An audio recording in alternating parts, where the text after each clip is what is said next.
हाँ जी जनाब, है रास्ता मेन जी इधरों आ रहा जी। इत्थे आके गड्डियां रुकदियां ने इस एरिए च। इत्थे आके खड्डे बने हुए ने जी, उतारते ने लांदे ने, विच लोड करते ने।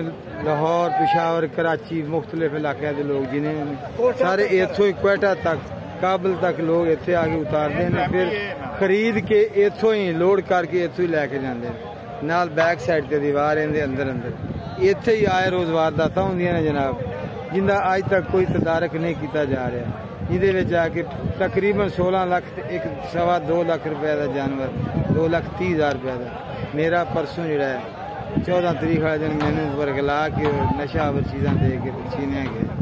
ਉਹਦਾ कोई हल बनाया जाए जी। मैं गरीब आदमी हूँ, मैनू मेरा समान और दफ्तर मुलाजमीन और मंडी का अमला तकरीबन सानू तो 100% लगता है कि शामिल है इस गल। ठीक है, मिली भगत ने सारा कुछ करवा देना। ठीक है, मेरी दाद रसी की जाए जी। गरीब आदमी है, मैनू लुट मार के देना मतलब है कि हो नहीं सकता कि मंडी के अंदर इन्हां दे इलम च ना हो। 12 बजे दिन का वकूफ है जी। मेरे नाल 16 लाख रुपया और एक बैल 2,30,000 रुपया। होया की है तुहानू की उन्होंने किया? मैनू उन्होंने मेरे को खरीदे ने जी, इत्थे बैठो तुहानू पैसे देने। अच्छा, मेरे अगे हिसाबा जिहा छंडिया ने ते हाथ ते दाढ़ी नूं हाथ लाया ने यार 2 मिनट खलो जा। अच्छा, मैं बेहोश हो गया ते मेरे को पैसे भी सारे छीन ले। 1 वाले इत्थे फिर उन्होंने तलाह हुई है 1122 वो मैंने चुक के लै गए ने जी। मैं बेहोश ही जना अस्पताल 2 दिन उत्थे दाखिल रहा। कल रात उतू फारग मेरे पिछले वर्षा पता चलिया किसी आए ना, वो आए ने मैंने लैके घर गए ने। मंडी या मार्केट कमेटी ने अजे तक तुहाडे नाल राबता कोई किसी किस्म का मेरा। तुसीं खुद चल के मंडी के दफ्तर आए हो तो उन्होंने की किया? उन्होंने कहा जी उधर कोई कैमरा नहीं, कोई कुछ नहीं, असीं कुछ नहीं। उन्होंने कहा बाकी सारे एरिए कैमरे है जी, इधर कोई रिवाज जिथे लोड अनलोड होंदा है इत्थे कैमरा कोई नहीं। जेडे धक्के ने इत्थे कोई चीज नहीं। और उन्होंने कहा जी तुसीं जाके दरखास्त जाके सारे खरीददार भी जो भी खरीददार है पिछोर से लेके कोटा तक सब खरीददार इधर ही आते हैं, इधर से ही लोड करते हैं, इधर से ही उतारते हैं, इधर से ही सब खरीद करते हैं। जो मेन बाजार यही है, सब लोग इधर ही आके इधर से खरीद करके ले जाते हैं। इधर कोई कैमरा नहीं है, कोई सहूलत नहीं है। दफ्तर है वो दफ्तर बैठ रहते हैं, उधर ही कैमरे हैं। वो जनाब किसी ने अभी तक मेरी कोई बात नहीं सुनी। परेशान हूँ, गरीब आदमी हूँ, सब कुछ छीन लिया, लुटेरे रखे हुए हैं आपस वालों ने और महकमा वालों ने। मेरी कोई दाद रसी अभी तक नहीं हुई। चीखो पुकार बार बार करता रहा हूँ, अब कोई भी नहीं सुन रहा। आला हुकाम से मेरी दरख्वास्त है कि मेरी अक्ल भी की जाए जी, दाद रसी की जाए। और तुसी पहले नहीं ना तुसी आखिरी हो दस रहे हैं, पहले भी सुनते रहे भी, अज भी वारदातां होईयां, महकमे वाले दस रहे हैं। लेकिन उपा खुद दसदे ने जी वारदातां वाला एरिया है, लेकिन इस एरिए च ना तो कोई अनाउंसमेंट हो रही है। मतलब तुसी कोई लाउड स्पीकर तो ऐलान कर रहे हो कि भी लोग मोहतात रहन या इस एरिए च ना आन, या गवर्नमेंट इस एरिए च कोई कैमरे वगैरह लाए ताकि किसी का नुकसान ना हो। जानी नुकसान भी हो सकता है, माली नुकसान भी एक तरह का बहुत खौफनाक होंदा है। लेकिन खुदा न खास्ता जान ही चली जाए जेड़ा वो सलूक कर रहे हैं इंसानां नाल। 24 घंटे एक बंदा हस्पताल च बेहोश पिया रहा है। जिंदगी कुदरत ने दिती है, शुक्र है, मगर जिंदगी भर दी जिहड़ी कमाई है झट दे विच लै जाना। ते रियासत कित्थे सुत्ती हुई है?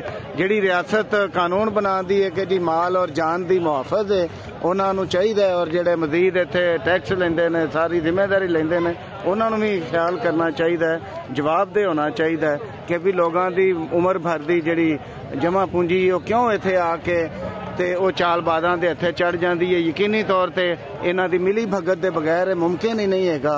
अगर इन्हां नूं एक दिन का वाकया होवे, एक बंदे का वाकया होवे तो समझ आती है। रोजाना वाकयात हो रहे हैं, हर रोज एक नहीं कई वाकयात हो रहे हैं, और बस वो आराम नाल कह देंगे ने जाओ जी थाने जाओ, FIR करवाओ, गल खत्म हुई। तो असी वजीरे आला अगे भी ये अपील कर रहे हैं कि इहदा नोटिस लिया जाए लोगों की पूरे साल की की बल्कि पूरी जिंदगी भर की जिहड़ी कमाई है बाज़ औकात लोग उन्होंने इहदे ते लाया हुंदा है और उन्होंने बच्चों का मुस्तकबिल इहदे नाल बझा हुंदा है कि भी वो बच्चे वेच के आएगा, माँ प्यो ते शादियां होणगियां, घर बनेगा, तो उन्होंने दे ख्वाब मिलिया मेट कर दिते जांदे ने झट दे अंदर, सिर्फ इसलिए कि इत्थे कोई पुछण वाला नहीं है। इस मुल्क च डाडे दी कुत्ती चोरी हो जाए तो पूरी रियासत और पूरा सरकार दरबार दे जिहड़े महकमे ने पिछे ढूंढण टुर पैंदे ने। लेकिन माड़े लोगों की जिंदगी भर की कमाई लखां नहीं करोड़ां लोगों की, ओहदे किसी नूं परवाह नहीं हैगी। ਇਹ ਉਹ ਏਰੀਆ ਹੈ ਜੀ ਜਿੱਥੇ ਜਾਨਵਰ ਲੋਡ ਅਨਲੋਡ ਹੁੰਦੇ ਨੇ ਔਰ ਪੂਰੇ ਮੁਲਕ ਜਾਂਦੇ ਨੇ। ਇਹ ਤੁਸੀਂ ਦੇਖ ਰਹੇ ਹੋ, ਇਹ ਸਾਈਡ ਤੇ ਕੈਮਰੇ ਨਹੀਂ ਲੱਗੇ। ਜਿੰਨੇ ਵਾਰਦਾਤ ਪਾਣੀ ਹੈ ਉਹ ਵਰਗਲਾ ਫਿਸਲਾ ਕੇ ਲੋਕਾਂ ਨੂੰ ਇਸ ਪਾਸੇ ਲੈ ਆਂਦਾ ਔਰ ਵਾਰਦਾਤ ਕਰਕੇ ਤੇ ਰਾਹ ਪੈਂਦਾ ਹੈ। ਡੇਲੀ ਕਿਸੇ ਨਾ ਕਿਸੇ ਵਪਾਰੀ ਦੇ ਨਾਲ ਇਹ ਤਰ੍ਹਾਂ ਹੋ ਰਿਹਾ। ਇਹ ਪੂਰੀ ਦੀਵਾਰ ਹੈ ਜਿਹਦੇ ਨਾਲ ਕੋਈ ਕੈਮਰਾ ਨਹੀਂ ਲੱਗਾ। ਇਹੀ ਉਹ ਏਰੀਆ ਹੈ ਜਿੱਥੋਂ ਮਾਲ ਲੋਡ ਅਨਲੋਡ ਹੁੰਦਾ ਹੈ। ਜਿੱਥੇ ਸਭ ਤੋਂ ਜ਼ਿਆਦਾ ਜ਼ਰੂਰਤ ਹੈ ਸਿਕਿਉਰਿਟੀ ਦੀ, ਉੱਥੇ ਕੋਈ ਕੈਮਰਾ ਹੀ ਨਹੀਂ। ਔਰ ਜਿੱਥੇ ਬਸ ਹੋ ਗਿਆ ਰਸ਼ ਹੈ, ਮੌਜ ਮੇਲਾ ਹੈ, ਬਸ ਲੋਕਾਂ ਦੇ ਸਾਹਮਣੇ ਆਣਾ ਹੈ ਜਿੱਥੇ ਉੱਥੇ ਜਨਾਬ ਕੈਮਰੇ ਚਾਰ ਘੁੰਮ ਰਹੇ ਨੇ। ਔਰ ਇੱਥੇ ਜਿਹੜਾ ਹੈ ਵਾਰਦਾਤਾਂ ਜਿਹੜੀਆਂ ਨੇ ਉਹ ਹੋ ਰਹੀਆਂ ਨੇ, ਕੋਈ ਪੁੱਛਣ ਵਾਲਾ ਨਹੀਂ, ਕੋਈ ਦੱਸਣ ਵਾਲਾ ਨਹੀਂ।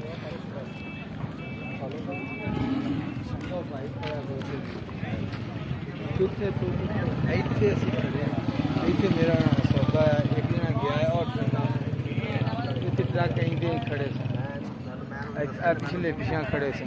ਉੱਥੇ ਜਾ ਕੇ ਅੱਗੇ ਨਾਲ ਪਰ ਖੁਰਲੀ ਪਈ ਸੀ, ਖੁਰਲੀ ਜਿੱਥੇ ਮੈਂ ਆਪ ਜਾ ਕੇ ਜਾਓ ਹੁਣ 1 ਮਿੰਟ ਭਾਈ ਗੱਲ ਤਾਂ ਕਰ ਰਹੇ। ਗਰਮੀ ਬੜੀ, ਮੈਂ ਟਰੱਕ ਦੇ ਨਾਲ ਲੱਗ ਕੇ ਖੜਾ ਰਿਹਾ ਤਾਂ ਬੜੀ ਪਈ। ਅਖੀਰ ਉਹਨੇ ਯਾਰ ਬਹਿ ਜਾ, ਮੈਂ ਟਰੱਕ ਦੇ ਥੱਲੇ ਆ ਵੜ ਗਿਆ। ਜਿਵੇਂ ਇੱਥੇ ਲੋਕ ਸਾਰੇ ਹੇਠ ਵੜ ਜਾਂਦੇ, ਛੱਡ ਬੈਠਾ ਰਿਹਾ ਹੱਥ ਕੇ ਜਨਾਬ ਉੱਥੇ। ਇਹ ਕਿੰਨੇ ਵਜੇ ਦਾ ਵਾਕਿਆ? ਤਕਰੀਬਨ 12 ਵਜੇ ਦਾ। ਕੱਲ ਦਿਨ 12 ਵਜੇ, ਪਰਸੋਂ ਦਿਨ 12 ਵਜੇ। ਔਰ ਅਗਲੇ 24 ਘੰਟੇ ਤੁਸੀਂ ਬੇਹੋਸ਼ ਹੈ ਸਭ? ਇੱਥੋਂ ਜਦੋਂ ਇਹ ਬੇਹੋਸ਼ ਹੋ ਗਿਆ ਤੇ ਇਹਨਾਂ ਨੂੰ, ਮੇਰਾ ਛੋਟਾ ਭਾਈ ਹੈ, ਇਹਨਾਂ ਨੂੰ ਇੱਥੇ 112 ਵਾਲਿਆਂ ਨੂੰ ਕਿਸੇ ਆਦਮੀ ਨੇ ਕਾਲ ਕੀਤੀ ਹੈ, ਉਹ ਚੁੱਕ ਕੇ ਲੈ ਗਏ ਨੇ।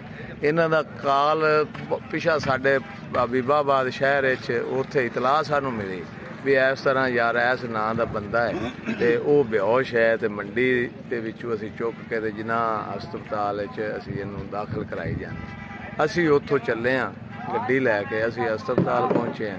ਇਹ ਉੱਥੇ ਬੇਹੋਸ਼ ਸੀ। ਇੱਕ ਦਿਨ ਸਾਨੂੰ ਸਾਰੀ ਰਾਤ ਤੇ ਦਿਨ ਤੇ ਅੱਗੋਂ ਦੂਸਰਾ ਦਿਨ ਤਕਰੀਬਨ 12-1 ਵਜੇ 2 ਵਜੇ ਤੱਕ ਅਸੀਂ ਹਸਪਤਾਲ ਰਹੇ ਹਾਂ। ਉੱਥੋਂ ਇਹਨੂੰ ਡਿਸਚਾਰਜ ਹੋਇਆ ਤੇ ਫਿਰ ਅਸੀਂ ਕੱਲ ਤਕਰੀਬਨ 2 ਵਜੇ 3 ਵਜੇ ਅਸੀਂ ਇਹਨੂੰ ਲੈ ਕੇ ਘਰ ਪਹੁੰਚੇ। ਤੇ ਮਿਹਰਬਾਨੀ ਕੀਤੀ ਜਾਵੇ, ਇਹਨਾਂ ਦਾ ਜਿਹੜਾ ਨੁਕਸਾਨ ਇਹਨਾਂ 14 ਤੋਂ 12-14 ਲੱਖ ਰੁਪਇਆ, 15 ਲੱਖ 16 ਲੱਖ ਤੇ ਇੱਕ ਸਾਡਾ ਜਾਨਵਰ ਹੈ ਉਹ ਵੀ ਨਾਲ ਲੈ ਕੇ। ਤੇ ਅੱਜ ਤੁਸੀਂ ਦੱਸਦੇ ਹੋ ਬਈ ਆਏ ਹੋ ਤੇ ਉਹ ਕਹਿ ਰਹੇ ਨੇ ਜੀ ਇਸ ਦੀਵਾਰ, ਪੂਰੀ ਦੀਵਾਰ ਦੇ ਨਾਲ ਕੈਮਰਾ ਹੀ ਕੋਈ ਨਹੀਂ ਲੱਗਾ। ਕੋਈ ਕੈਮਰਾ ਨਹੀਂ ਜੀ, ਕੋਈ ਕੁਛ ਨਹੀਂ। ਅਸੀਂ ਹੁਣ ਗਏ ਆ ਉੱਥੇ ਦਫ਼ਤਰ ਤੇ ਉਹਨਾਂ ਇਹ ਗੱਲ ਕੀਤੀ ਹੈ ਵੀ ਤੁਸੀਂ ਜਨਾਬ ਜਾ ਕੇ ਉੱਥੇ ਦਰਖਾਸਤ ਦੇਵੋ ਤੇ FIR ਕਰਾਓ। ਲੇਕਿਨ ਤੁਸੀਂ ਇੱਥੇ ਜਿਹੜਾ ਤੁਹਾਡਾ ਫਜ਼ੂਲ ਹੈ ਜੀ, ਉੱਥੇ ਕੈਮਰਾ ਹੀ ਕੋਈ ਨਹੀਂ, ਅਸੀਂ ਇਹਦਾ ਕੁਛ ਵੀ ਨਹੀਂ ਕਰ ਸਕਦੇ। ਕੈਮਰੇ ਸਿਰਫ 2 ਮੇਨ ਗੇਟਸ ਤੇ ਲੱਗੇ ਨੇ ਤੇ ਇੱਕ ਸੈਂਟਰ 'ਚ ਲੱਗਾ। ਹਾਂਜੀ, ਉੱਥੇ ਲੱਗਿਆ ਹੈ। ਲੇਕਿਨ ਸਾਨੂੰ ਜਿਹੜਾ ਇਹ ਸ਼ੱਕ ਹੈ ਵੀ ਇਹ ਸਾਰੇ ਮੰਡੀ ਵਾਲੇ, ਠੇਕੇਦਾਰ ਤੇ ਦਫ਼ਤਰ ਵਾਲੇ, ਇਹ ਸਾਰੇ ਰਲ ਮਿਲ ਕੇ ਇਹਨਾਂ ਵਿੱਚ ਟੀਮਾਂ ਛੱਡੀਆਂ ਹੋਈਆਂ ਨੇ। ਉਹ ਲੋਕਾਂ ਨੂੰ ਲੁੱਟ ਮਾਰ ਕੇ ਪੈਸੇ ਖੋ ਕੇ ਲੈ ਕੇ ਬੇਹੋਸ਼ ਕਰਕੇ ਆਪਦਾ ਚਲੇ ਜਾਂਦੇ ਨੇ। ਇਹਨਾਂ ਕੋਲ ਜਿਹੜਾ ਜਾਂਦਾ ਹੈ ਇਹ ਕਿਸੇ ਦੀ ਕੋਈ ਗੱਲਬਾਤ ਸੁਣਦੇ ਹੀ ਨਹੀਂ, ਨਾ ਕੋਈ ਕਾਰਵਾਈ, ਨਾ ਕੋਈ ਥਾਣੇ ਜਾਓ ਜੀ। ਥਾਣੇ ਜਾਵੀਏ ਕੀ ਕਰੀਏ? ਸਾਰਾ ਕੰਮ ਤਾਂ ਇਹ ਆਪ ਖੁਦ ਕਰਾਉਂਦੇ ਪਏ ਹੈ। ਤੇ ਮਿਹਰਬਾਨੀ ਕੀਤੀ ਜਾਵੇ, ਇਹ ਸਾਡੀ ਚੀਜ਼ ਦਾ ਨੋਟਿਸ ਲਿਆ ਜਾਵੇ ਤੇ ਸਾਨੂੰ, ਅਸੀਂ ਹਕੂਮਤ ਅੱਗੇ ਦਰਖਾਸਤ ਕਰਨੇ ਤੇ ਮਿਹਰਬਾਨੀ ਕਰਕੇ ਤੇ ਸਾਡੇ ਪੈਸੇ ਵਾਪਸ ਦਿਵਾਓ।